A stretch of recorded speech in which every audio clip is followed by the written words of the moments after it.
So Neighbors is a 1952 short film. It is a stop motion film, but it's not like a normal stop motion film because it is done with real people. Directed by Norman McLaren, I think that's how you say his name, who is a Scottish-Canadian animator. And this was made by the National Board of Canada. What basically the plot of this film? It is a very anti-war film. Basically, it is about two men who are played by Jean-Paul Laussière, I believe, and Grant Monroe. They peacefully live adjacent to one another. You see two cardboard houses in the background. You see them sitting, talking to one another, and then hang out. And then a flower comes up, and they start fighting over the flower and start building a fence over who should have the flower, which they enjoy together a little bit, but barely. And then they basically destroy each other over the love for this flower and the flower itself, and even knock down their houses and kill their wives and babies as well. And the film is to show you what war and conflict and selfishness and nationalism and all that stuff would do to destroy us all. Now, Neighbors is kind of part of a tradition in animation, specifically, actually, much like Peace on Earth, which is another great animated short, which was made before World War II. And this also film reminds me of Trinka's The Hand, which was made actually 10 years after this. Basically showing the idea by people who have seen war. The people who made Peace on Earth had seen World War I. This is obviously, I think post World War II, there was a real fear that conflict could destroy all of us. And the idea of that it could just rip us all apart because we would fight over something that we could possibly share together. The director of this, Norman McLaren, to my understanding, what I could find, did not go to World War II. But there's probably almost no way you could live in the world that is the Earth and not feel the ramifications of that. Now, this wasn't a direct reaction to World War II. I am going to say that right now. His quote on it was, "I was inspired to make Neighbors by a stay of almost a year in the People's Republic of China. Although I only saw the beginnings of Mao's revolution, my faith in human nature was reinvigorated by it. Then I came back to Quebec and the Korean War had began. I decided to make a really strong film about the anti-militarization and against war." Which, I think, like, when you're seeing what was going on with World War II, how war had ripped people apart, and you look at this film, it's that kind of the idea. And you see this a lot in post-World War II, post-World War I, the idea that they believe that war would kill us all. And I think this is going on very much throughout, Peace on Earth and this, but both have this universal idea going throughout it about conflict. There's nothing about Neighbors that isn't true today. The whole idea of like nationalism, which I've always thought is like taking credit for something that you most likely have nothing to do with, because it's very silly to like have super patriotic feelings. I've always found to be a little ridiculous, because basically it's like, who cares if you're the best country? Like, what is that even doing?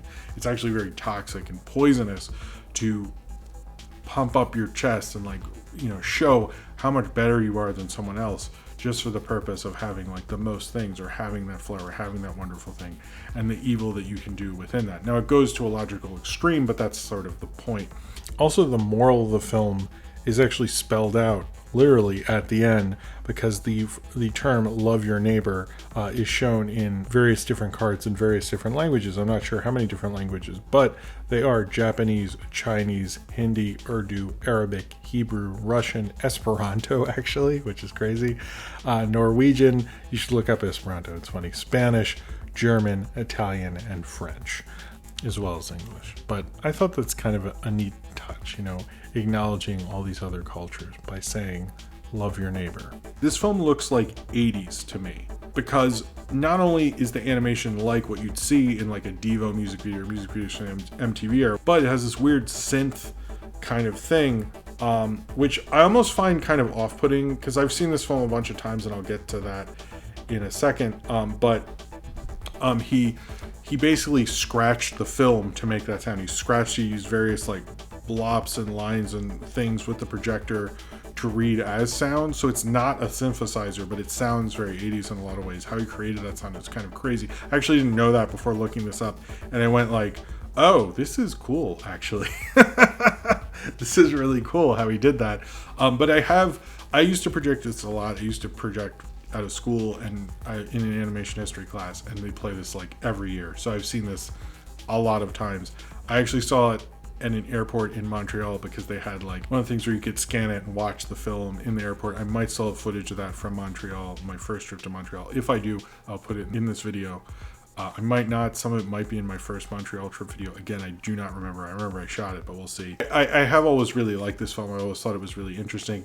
I always thought it was kind of more part of its era, but I also like kind of the idea of just a simple like two neighbors together and how, you know, they could just coexist, but they refuse to, the dark idea of the whole thing. This film did win an Oscar, but it didn't win the version that you can watch. If you watch the one on YouTube of the National Board of Canada, or at least when I made this video, that version has a section where it knocks down the houses and suddenly you reveal their wife and a child, and they kill, each of them have a wife and child, and each of the opposing ones kill the other's wife and child. That was not in the one that won the Oscar, actually. That was cut for America because they thought that was too extreme. And then when they re-released this, because this was like a while before the Vietnam War, they put that back in, actually. I swear to you, I've seen a cut without that, but I projected so many times I might be sort of like dumbfounded by my brain at that point. So I might have just forgotten it. I don't know if any of those cuts exist to this point, so I might be wrong about that. Obviously, a cut did show and won an Oscar. It's unfortunate because I think that's sort of part of the extreme of it. It doesn't play as funny, which I think it could. I think when cartoons do that, it could, but it really doesn't. It shows the brutality of man. It shows the disturbing nature of it. I think this is an essential animated film that you should watch. This director saw the ugliness of humanity as a closeted gay man at the time. Probably saw how man could rip themselves apart and the ugliness of all of that. And I think that shows like the beautifulness of this, and as well as other films that do it. But I think Neighbors is a great example of it because it breaks it down so simply. Like when you fight with your neighbor, who really wins? And I think so many people get so upset and so angry at such little things. They're not thinking of what we're really doing to one another. And I think this film shows, how two people could kill themselves over a flower. And I'm sure the cavemen did it. I'm sure other people would do it. But it's just one of the great statements of any animated film. And sure, it's not the thing about animation, which I sort of don't like, and I know this is like very little to do with this film, but it sort of is actually, is we are very conservative in terms of what kinds of animation we consider discussing and watching and get funding and all this stuff. This is not the kind of animation that's like that. And I'm not going to do the typical thing when it's not a Disney thing. This is not like Disney, like whatever. Basically, like, this was a different way to do it. I can't imagine doing stop motion with real actual people, like how long it took to shot, how the lighting looks perfect. It's an amazing achievement when you think about all that.